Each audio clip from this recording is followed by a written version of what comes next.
What's going on, everybody? How you doing? Welcome to another live, not live, pre-recorded video on how to become a DDA provider. On today's topic, we're going to focus on your proposed budget. Now, every packet, every application that you submit must come with a business plan, and within the business plan, you must have a budget. So for each service you want to provide, you must have 180 days of funding because 180 days, that's almost 6 months. DDA might not pay you for the services that you render. So you need to have money in your account to pay your staff, to pay your bills and everything. They're not just, it's just not just going to happen where you start making money immediately when you're approved. So DDA needs you to have your money together. Also, your business plan must show that you know what you're going to spend your money on and pay your bills for your agency. Now, the business plans are important, so that means everything that you write must be aligned. So let's get started. I'm not going to hold you long. So the first thing that you must think of is that you must put in mind is verification of income in the form of a current letter within 30 days of submission.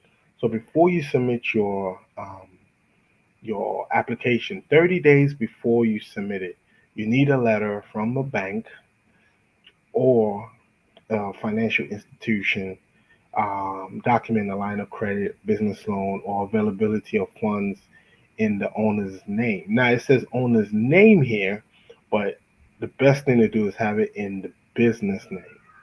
All right, in your business name. So it's better to have it in your business name, not the owner's name, unless otherwise. But I've seen where where DDA has responded and say, hey, this need to be in your business. It's not, it shouldn't be your name because unless you are by yourself and you're providing a service, but if it's a business name, you need it in your business name. All right, your business name, then it will have your name attached to it, but it's better to have it in your business name. Now, there's various sections that you must write. You must have a budget. So you must develop a 3 year budget for the next 3 years moving forward of what how you're gonna pay out your how you're gonna pay your bills for your company. So the first section is your salary. So you need to create a 3 year budget for that. So how much are you gonna pay your hourly personnel, your salary personnel, consultants and contractors?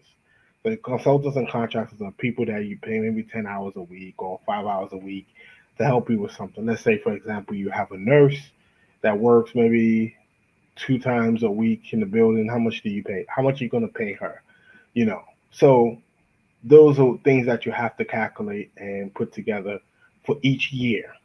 For example, let's say, for example, you start with personal support and supported living, and you get an individual, you get a client, and you're the only one. You're the CEO. You have no other clients. You have no staff, and you decide to work the shift yourself. How much are you going to pay yourself? All right. How much are you going to pay yourself? So that's what you need to think about.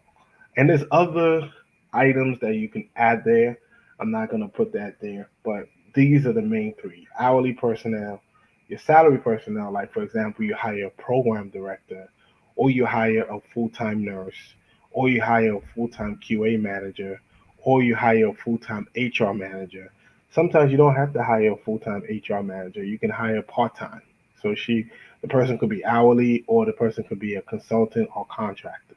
But for your position like a program director, yes, that will be full time. So that will be a salary person. That will be salary. Your DSPs and your maybe your administrative assistant, receptionist, all those folks are going to be hourly personnel. All right. The second section is your administrative uh, section. How much are you going to pay on accounting?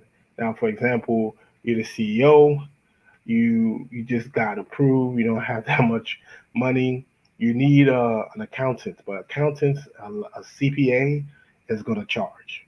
Even if you bring them in as a consultant or contractor or hourly, whatever it is, they're going to charge. So you want to, let's say you want to do it yourself.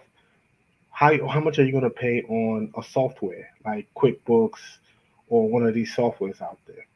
Then, are you going to pay for marketing? Marketing is like a website. Are you going to get a website? Are you going to get Facebook, pay for Facebook ads to advertise your company? Are you going to pay for flyers, business cards for everybody there? Email, like, Google email for all your staff to sign on, or anything that will help you with advertising and marketing for the company that will help build a company's awareness. And the next one is insurance. Of course, before you even get approved, you need all this insurance. So you need insurance. Another thing is legal fees. Another is licensing fees. The next one is office equipment and supplies. What type of supplies are you buying? Because you need supplies in your office. You need, like, over here in my office, I have a printer, paper, all types of things, stapler, fax machine. And the thing with a printer is you're going to print out a lot of paper, so you need a good printer that will work.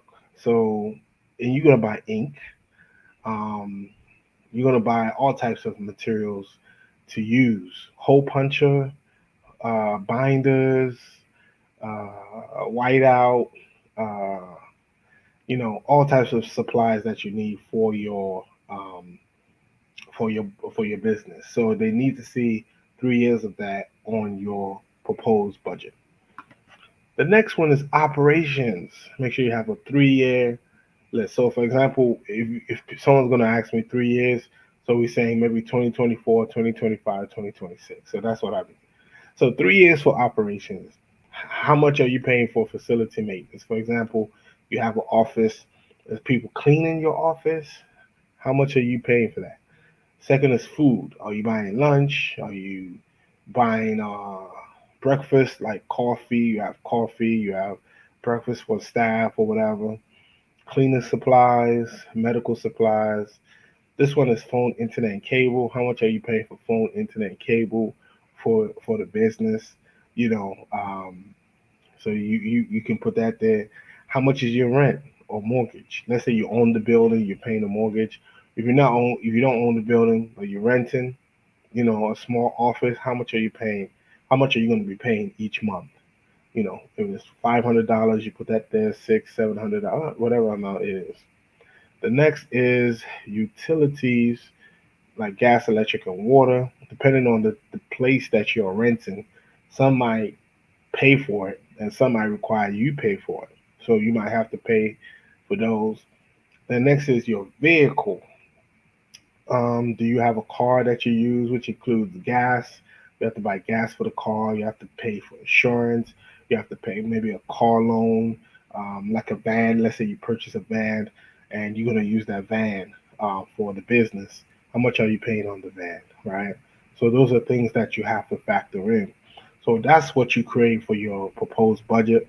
That those items will be on your business plan when you complete your business plan. So you have to put all the numbers on there on your business plan. Um, so that's a requirement. So that's how you develop your proposed budget. I'm not gonna put the full details on there because I can't do that. But just to give you an idea, if you plan to write your business plan, um, the best form to use is Excel. Use Excel to write it out, calculate, make sure you add up everything. Then you transfer the numbers to your business plan. That's how you're able um, to create a proposed budget. But apart from that, guys, have a wonderful, wonderful weekend and take care of yourself. Peace. And also, before I leave, don't forget if you need to reach me, there's a link below in the description. Click on it, schedule a time, or just continue to watch my videos. And don't forget to like, subscribe, and also hit the notification. Peace.